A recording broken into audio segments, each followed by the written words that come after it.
They tried to sabotage my career without realizing I was the one authorizing their promotions. Stick around, because what started as a cheap betrayal turned into a masterclass in quiet revenge. And if you like stories where the underdog turns out to be the boss, hit that subscribe button. Peace doesn't come from money, but revenge, it's best served in total silence. I found that out a month ago when my family tried to block my promotion without realizing I was the final approval signature for the company they worked at. My name is Rachel Yin, though in the fintech world most people just know me as RY, purposefully vague. Publicly, I'm the Chief Strategy Officer at Crestmore Capital, a wealth management firm based in San Diego. What my family didn't know? I became the majority stakeholder 6 months ago through a shell fund I started at 22, built from my first cryptocurrency automation algorithm. It all began 12 years ago. I was sleeping on a friend's couch in Portland, teaching myself blockchain tech at night while working 2 part-time jobs. My brother Ryan dropped out of community college and rebranded himself as a serial entrepreneur, got a launching businesses that never survived tax season. Dad would say, Rachel's the sensible one. Sensible didn't mean supported. I built 3 fintech tools, sold them anonymously, and funneled the returns into blind investment vehicles. Brian? He gave a TEDx talk on vision after joining Crestmore as a junior advisor, thanks to family connections. They thought I was broke, underemployed, replaceable, so I let them think it. Meanwhile, I orchestrated a silent buyout of Crestmore's voting shares, letting them keep their illusions. Until the day they tried to vote me out of a promotion. I approved it myself, then fired the ringleader. Guess who? Ryan. So when the board promoted me to Chief Strategy Officer, they thought they were recognizing a sharp but safe strategist. They had no idea they were crowning their new majority owner. Ryan's reaction? Absolutely priceless. Wow, nice upgrade. He scoffed over Sunday barbecue. Don't get too comfortable though. Strategy's a different beast when real money's involved. Dad just nodded stiffly. Mom chimed in. Maybe Ryan can mentor you a bit. He's handled million-dollar portfolios since his 20s. I just smiled and bit into my corn on the cob. I'll keep that in mind, I said lightly. What they didn't know? The final acquisition documents were already signed, sealed, and stored in my home safe. But Ryan couldn't stand it. He had spent years as the family's golden boy. Smooth talker, big dreamer, the one with a LinkedIn full of buzzwords.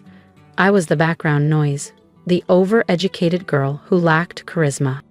At first, he dropped by Crestmore to chat with execs posing as a concerned brother. I watched through glass walls as he laughed with the COO, casually mentioning I was burnt out and still finding my footing. Then came the HR whispers, anonymous concerns about fake credentials, misrepresented experience, even forged awards. All nonsense, but calculated. When I confronted him, he didn't blink. I'm just protecting you, Ryan said smoothly. You know how firms get. They love ticking boxes these days. Can't blame you for catching the wave. He leaned in, but I'd hate to see you crash. I stayed silent, letting him talk. And yesterday, it arrived. A sleek folder sent directly to the boardroom. Doctored statements, fake wire transfers, claims of fraud and data tampering. The board called an emergency meeting for Monday, and I'll be waiting with the truth and majority control. Ryan must have caught wind of something through Crestmore's Salesforce gossip chain, because at last night's family dinner, he was practically glowing. The board wants me in the room tomorrow, he said, smug as ever. Sounds like there's a shakeup coming. Realignment at the top. Mom gasped with excitement. Dad lifted his scotch. About time, he said. No one asked why I hadn't been invited to this so-called realignment meeting about my own division.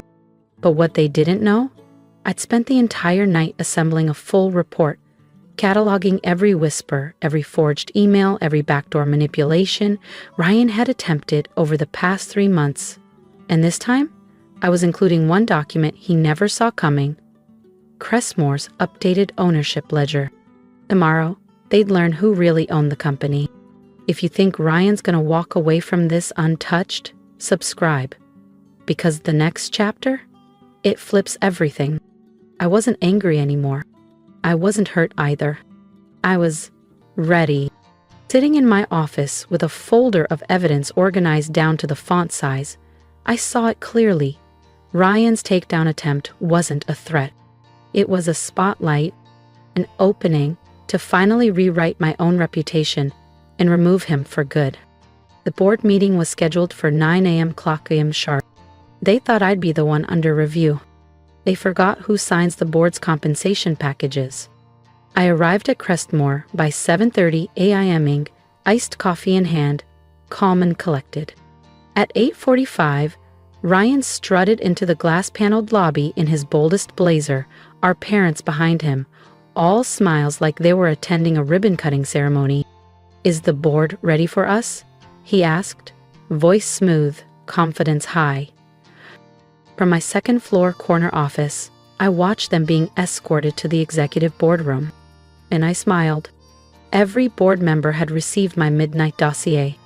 If you've ever waited for the moment when truth walks in and masks fall off, don't miss what happens next. Hit that subscribe button, and I'll take you inside the boardroom, where everything changed. At exactly 9 o'clock a.m., I stood, adjusted my blazer, and stepped into the hallway. This was it.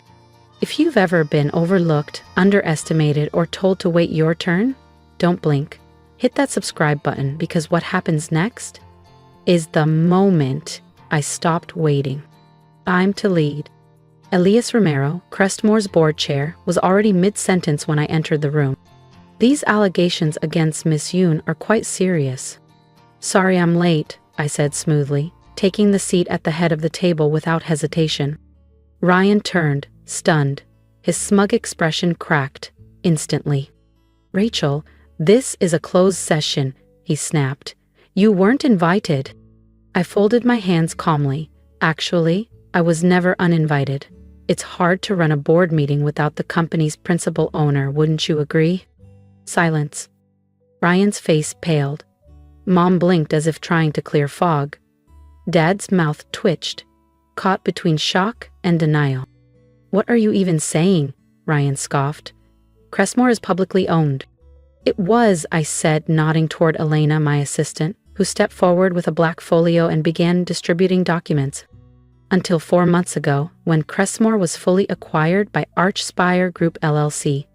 Care to guess who owns that?" Chairs shifted, papers rustled.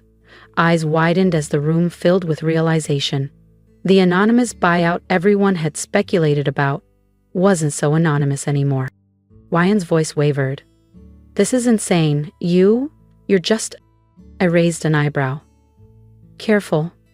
You're speaking to the majority shareholder now." And just like that, the room belonged to me. "Just a data nerd? Just the boring one?" "Yeah, I've heard that one before," I said, smiling calmly. "And you've said it more times than I can count." I glanced at Elena. "Would you?" She gave a small nod and tapped her tablet. The speakers in the boardroom crackled, then filled with Ryan's voice, smooth and poisonous in a series of private recordings. "She's book smart, sure," he said in one. "But she doesn't have the spine for leadership." "Trust me, the board will figure that out soon." Another recording followed. "Honestly, she's a diversity win. They had to pick someone." The room went still. Tension thickened like fog. And just like that, the story Ryan built for years began to collapse. On him. Has anyone reviewed her department's books lately? Another clip played. I'm hearing whispers. Each seed of doubt, every whispered smear, now turned confession. In his own voice. No room left to spin it. Ryan's face was drained of color. His practiced swagger was gone. The directors looked on, their silence more damning than anything spoken. "And then there's this," I said, lifting a manila folder. The same anonymous evidence Ryan mailed to the board.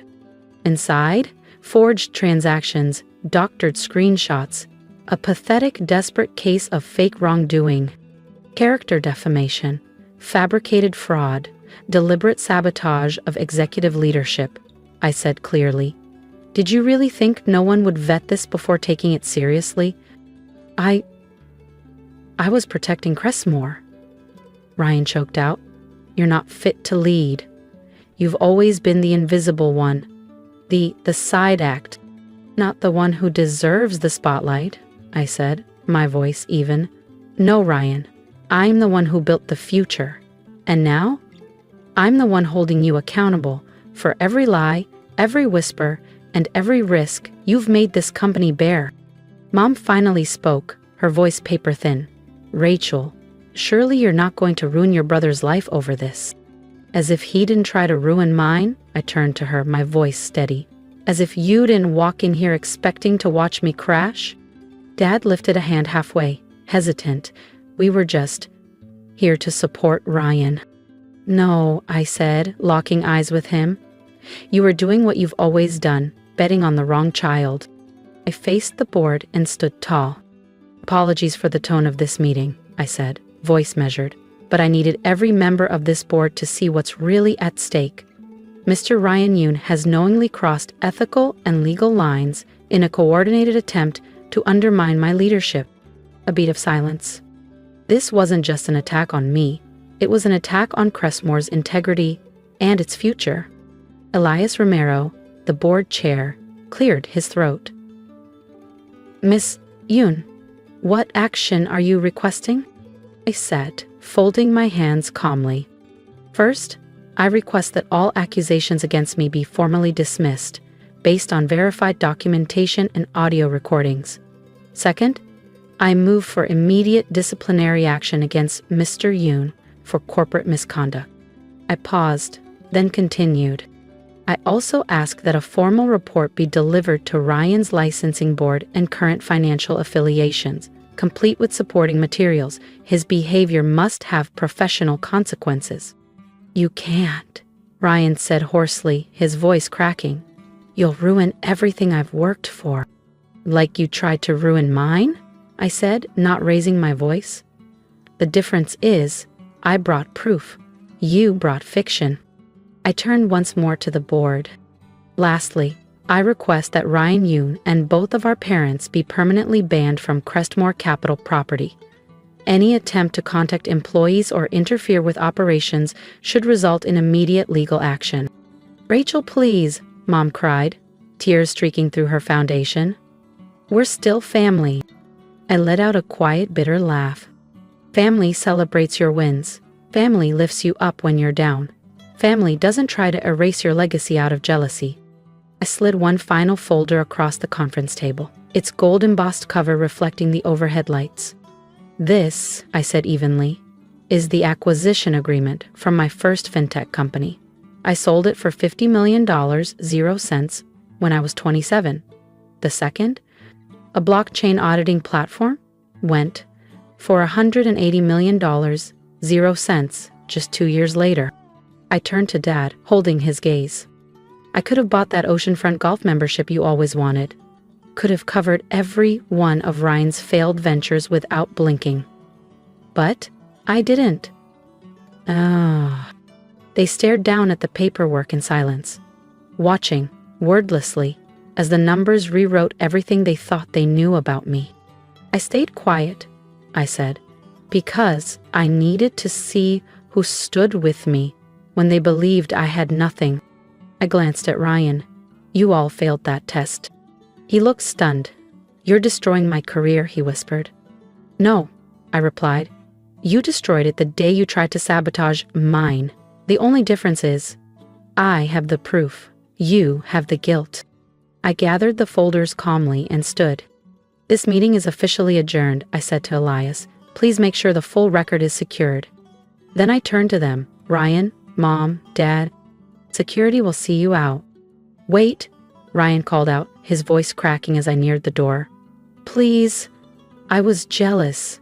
I couldn't stand that you were finally winning. His words were soft, desperate. We can fix this, right? We're still family. I paused at the doorway, turned back once, slowly. Do you know what separates us, Ryan? He looked up, eyes wet, pride gone. When you thought I was struggling, you kicked me lower. And when I was finally thriving, I stayed silent, just so you wouldn't feel small. I let out a slow breath. That's the difference between building something real and playing pretend with borrowed status. The weeks that followed were revealing. Ryan was terminated within days. Once the recordings and forged documents were reviewed, his firm issued a quiet but swift dismissal. Word of my majority ownership at Crestmore spread through the financial world, and suddenly, the same networks that once elevated him began asking about me. My parents left apologetic voicemails. Ryan sent an email. His attorney followed with a vague, personal growth statement. I archived every message. 3 months later, I was finishing a late-night portfolio review when Elena buzzed in. There's someone here, says it's personal.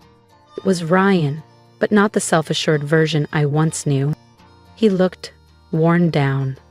No sharp suit, no Rolex. Just jeans, sneakers, and a basic gray hoodie. No bravado, just fatigue. I'm not here to argue, he said quietly, holding up a hand. I just need to leave something with you. He placed a manila folder on my desk. Old emails, accounts, every tool I used to try and discredit you. I'm forwarding copies to the board too. No spin, no damage control. I didn't say anything. Why now? I asked after a moment. He looked down. Because you were right. You were building something. I was imitating it and resenting you the whole time. He turned to leave, then paused at the door. I'm starting over. Interning at a local fintech incubator. No fake titles this time. I don't expect forgiveness, but letting me fail, that finally taught me something no one else ever did. He reached for the door handle. Ryan, I said gently. He paused, glancing back, just enough hope in his eyes to remind me of who he used to be. Send me your resume in a year, I said, soft but firm. Not for leadership, I added.